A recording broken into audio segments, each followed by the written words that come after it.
ખેડૂત મિત્રોને જય શ્રી કૃષ્ણ અને જય શ્રી રામ। ઘણા બધા ખેડૂત મિત્રો તરફથી છેલ્લા 2 દિવસથી એક જ સવાલ સતત ને સતત આવી રહ્યો છે કે કપાસમાં શું થયું, ભાવ અચાનક કેમ વધી ગયા અને હવે તેજી આવશે કે ભાવ પાછા અટકી જશે અને ભાવ થોડાક જે અગાઉ હતા એ રીતે ઘટી જશે। આ સવાલો વારંવાર થાય છે અને એની અંદર સૌથી રસપ્રદ વાત એ છે કે 2 દિવસ વિડીયો ન આપ્યો આપણે તો લોકો પૂછે છે કે તમે ક્યાં ગયા। મિત્રો, હું માનું છું ત્યાં સુધી આ તમારો સવાલ છે બહુ વ્યાજબી છે અને આ તમારો પ્રેમ દર્શાવે છે કે તમને મારી માહિતી ખરેખર ઉપયોગી થાય છે એવો પ્રેમ આ બતાવે છે। એના માટે હું ખૂબ ખૂબ આભારી છું।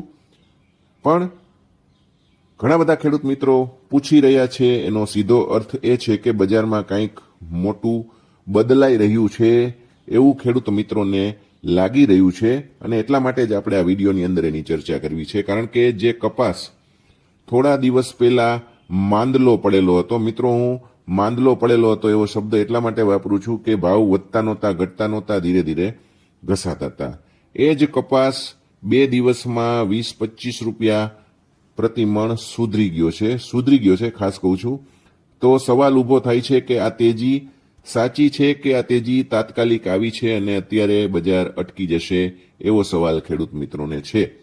તો આપણે આજે આ વિડીયોમાં આપણે આખું ગણિત સમજવાનું છે કે શું કામ ભાવ વધ્યા છે અને હવે શું થઈ શકે, પણ એ બધું આપણે સમજશું ગ્રાઉન્ડ લેવલના ડેટા એટલે કે ગ્રાઉન્ડ લેવલના આંકડાઓ સાથે આપણે આ વસ્તુ સમજવાની છે। પહેલા આપણે જાણવી પડશે કે હાલની પરિસ્થિતિ શું છે। મિત્રો, આપણે પહેલા હાલની પરિસ્થિતિ ખાસ સમજીએ। હાલની પરિસ્થિતિમાં કપાસની આવક વિશે તમને વાત કરું તો થોડા દિવસ પહેલા આવકો ઘણી ઓછી થઈ ગઈ હતી। ખાસ કરીને આવકો થઈ ગઈ હતી 45 થી 50 હજાર મણ, પણ હવેની જો હું તમને વાત કરું તો એની અંદર છેલ્લા 3 દિવસથી 7 થી 8 હજાર મણ જેટલો આવકમાં સુધારો થયો છે। ખાસ યાદ રાખજો, 7 થી 8 હજાર મણ જેટલી આવક વધી છે અને કુલ આવક 2-3 દિવસથી આખા ગુજરાતમાં કેટલી થાય છે, 60 હજાર મણ જેટલી આવકો હવે થવા લાગી છે।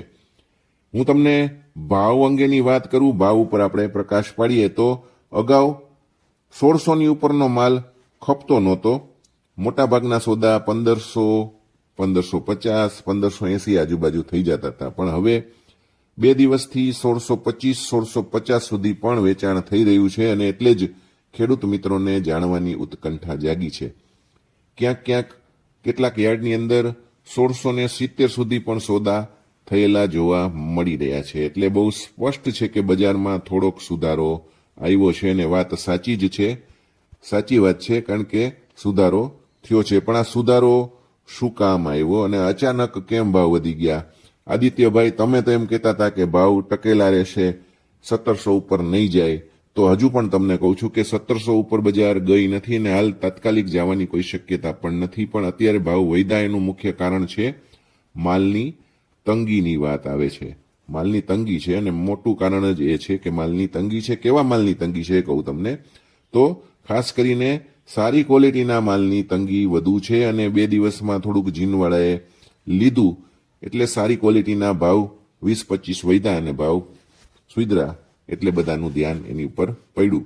પણ હું પહેલા પણ અનેક વખત મિત્રો આ ચેનલ ઉપર ચર્ચા કરી ચૂક્યો છું કે બજારમાં માલ છે, નથી એવું નથી, ખેડૂતો પાસે 10-15% માલ હજુ પણ છે, પણ ખાસ કરીને 4G અને બેસ્ટ ક્વોલિટીનો માલ ઓછો છે અને મેં વારંવાર વિડીયોમાં એવું તમને કહેલું છે કે બેસ્ટ ક્વોલિટીના ભાવ આગળ જતા ચોક્કસપણે થશે અને જેને સાચવવો હોય એ સાચવી શકે, જે ખમતી દરો એ સાચવે।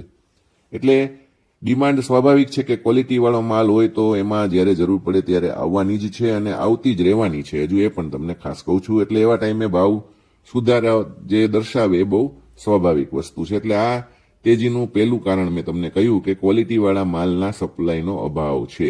60,000 મણ જે કપાસ આવે છે અત્યારે 2 દિવસથી અલગ અલગ માર્કેટિંગ યાર્ડની અંદર, એની અંદર કદાચ 5,000 મણ જ એવો કપાસ છે કે જે બેસ્ટ ક્વોલિટીનો હોય છે અને એટલા માટે જ અત્યારે ભાવમાં સારું છે। તો મિત્રો, સવાલ એ થાય કે શું બધે જ તેજી છે?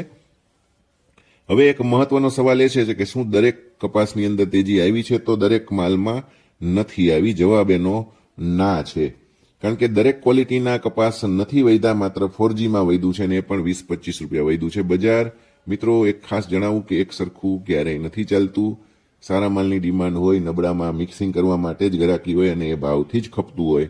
પણ 4G અને બેસ્ટ ક્વોલિટીનો કપાસ જ અત્યારે મજબૂત છે, ખાસ ધ્યાનમાં લેજો. સામાન્ય કપાસમાં એટલો સુધારો નથી, માત્ર ભાવ 5-10 રૂપિયા અથવા તો ટકેલા ખુલેલા છે અને બજાર ટકેલી છે. એટલે ખાસ ધ્યાન રાખવું કે દરેક માલમાં તેજી આવી ગઈ છે એવું માનવાનું અત્યારે મને ખોટું લાગી રહ્યું છે. દરેક માલમાં તેજી નથી. હવે હું તમને મારા અભ્યાસ પ્રમાણેની મિત્રો વાત કરું. ખાસ મારો અભ્યાસ એવું કહે છે કે હજુ પણ સારી ક્વોલિટીનો જે કપાસ છે એની અંદર સુધારો આવવાનું શક્ય છે. ક્યાંક 1700 કે એની ઉપરનો ભાવ પણ આગળ જતા આવી શકે છે. ખાસ લખી રાખજો, આવી શકે છે. સારો માલ હશે, ડિમાન્ડ હશે તો 1700 ઉપરનો માલ પણ ક્યાંક વેચાશે. તો એ ખાસ જોવાનું. પણ મોટાભાગે બજાર એની આજુબાજુ રહેવાની શક્યતા છે. 1700ની આજુબાજુ કપાસ રહેવાની શક્યતા છે. માત્ર સારા માલ પૂરતી જ વાત કરું છું. નબળા માલમાં એટલો ભાવ વધારો થાય એવી શક્યતા નથી. ભાવ વધવાનું કારણ માલની અછત તો મેં તમને કહ્યું જ, પણ આંતરરાષ્ટ્રીય અસર પણ છે. કારણ કે વિદેશી બજારની અસર એની ઉપર પડી છે. ન્યુયોર્ક જે કોટન વાયદો છે એ ભારતીય બજાર ઉપર વધારે અસર કરતો હોય છે. તો ન્યુયોર્કનો કોટન વાયદો જ્યારે આપણે વિડીયો બનાવતા હતા રેગ્યુલર, ત્યારે લગભગ 63-64 સેન્ટ આજુબાજુ ચાલતો. તો એ ગઈકાલે 66 સેન્ટની પણ ઉપર થોડી વખત જઈ આવ્યો. એટલે 2 સેન્ટ જેટલો સુધારો એની અંદર જોવા મળ્યો છે અને એની અસર આપણા કપાસ ઉપર આવી છે. એટલે મારા ચાર્ટનો અભ્યાસ એવું કહે છે કે જો ન્યુયોર્કનો વાયદો જે છે એની અંદર તેજી આવે તો હજી 66 સેન્ટ ટકાવી શકે તો 68 સેન્ટ સુધીનો સુધારો આવશે. અને ખાસ કરીને જો 68 સેન્ટનું મથાળું પાર થઈ જાય તો 72 સેન્ટ સુધીની જગ્યા ખુલશે. અને આ બહુ સ્પષ્ટ નિર્ણય કહું છું, ખાસ યાદ રાખજો. આ લેવલ મારા અભ્યાસ પ્રમાણેના છે. જો આ લેવલ આવે તો આપણા સ્થાનિક બજારમાં પણ, ખાસ કરીને સેન્ટિમેન્ટની વાત કરું છું, સેન્ટિમેન્ટ મજબૂત થઈ શકે છે. હું તેજીની વાત નથી કરતો. તેજી તો સેન્ટિમેન્ટ સુધરશે તો થોડી ઘણી આવશે, પણ બજાર ઘણી બધી દબાયેલી છે એટલે કદાચ થોડું ઘણું વધી જશે. પણ આ કારણ મેં તમને કહ્યું એ તેજી કે સુધારા માટેનું બીજું કારણ છે આંતરરાષ્ટ્રીય બજારનો સપોર્ટ. હવે હું વાત કરીશ કપાસિયા અને કપાસિયા ખોળની બજારની. એની અંદર ઘટ્યા પછી થોડોક સુધારો થયો છે એટલે બધાનું ધ્યાન એના તરફ ફરીથી ખેંચાયું છે. કપાસિયામાં પહેલેથી તેજી આવી જ ગઈ છે.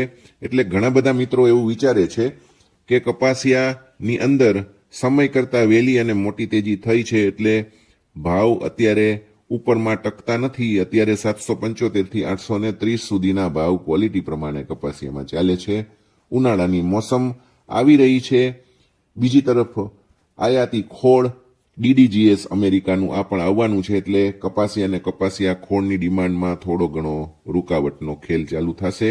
કપાસિયા ખોળમાં પણ સુધારો થયો છે, પણ જૂના લેવલ હજુ નથી આવ્યા. જૂનું લેવલ 2000 ઉપરનું હતું ને અત્યારે કપાસિયા ખોળ 1850 થી 1900 રૂપિયામાં મળી ગયો છે અને ત્યાં ભાવ પહોંચી ગયા છે. જોકે હાલની વાત કરીએ તો આ બજારમાં કપાસિયા અને કપાસિયા ખોળની તેજી થોડીક અટકેલી જરૂર છે, પણ ઓવરઓલ ટ્રેન્ડ જે છે એ સપોર્ટિંગ છે. એટલે કે સુધારા તરફનો દેખાય છે, મજબૂતીનો દેખાઈ રહ્યો છે.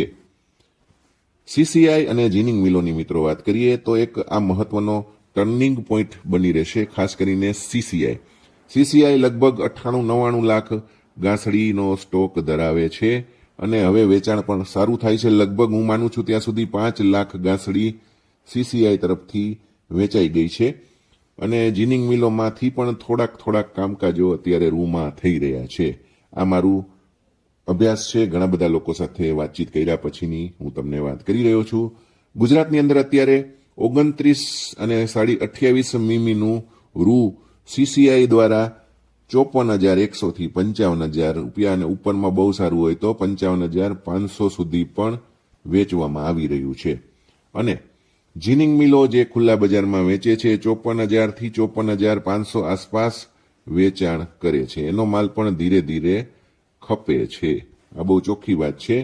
એટલે મારી માહિતી પ્રમાણે છેલ્લા 2 દિવસથી સીસીઆઈનો માલ થોડોક વધારે ખપવા લાગ્યો છે, થોડું વધારે ખપત એમાં છે. એટલે બજારને થોડોક કપાસને પણ ટેકો છે. જો આવું જ ચાલે તો સીસીઆઈએ જે 15 દિવસમાં 2 વખત ભાવ ઘટાડ્યા છે એ હવે વધારી પણ શકે છે.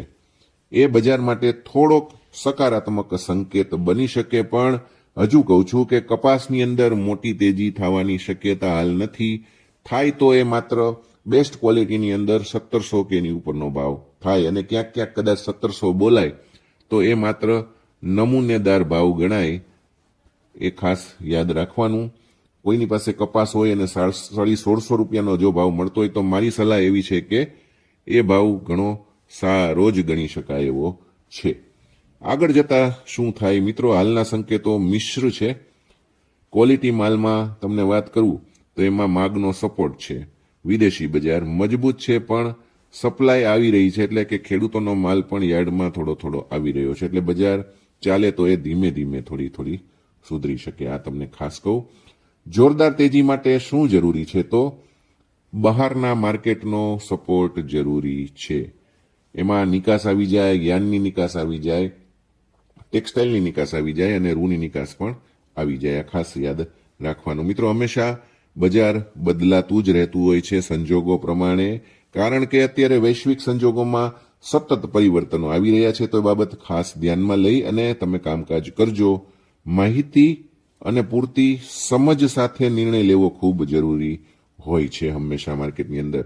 જો મિત્રો તમને આવી જ માહિતી, પડની માહિતી, એકદમ ગ્રાઉન્ડ લેવલની માહિતી ગમતી હોય, સમજવી હોય તો વિડીયોને જરૂર લાઈક કરજો, આ ચેનલને સબસ્ક્રાઇબ કરજો અને કોમેન્ટમાં તમે જવાબ જરૂર લખજો. તમને શું લાગે છે, કપાસ ફરીથી 1700ની સપાટી પાર કરશે કે નહીં કરે? ખાસ જણાવજો. મળીએ નવી અપડેટ સાથે.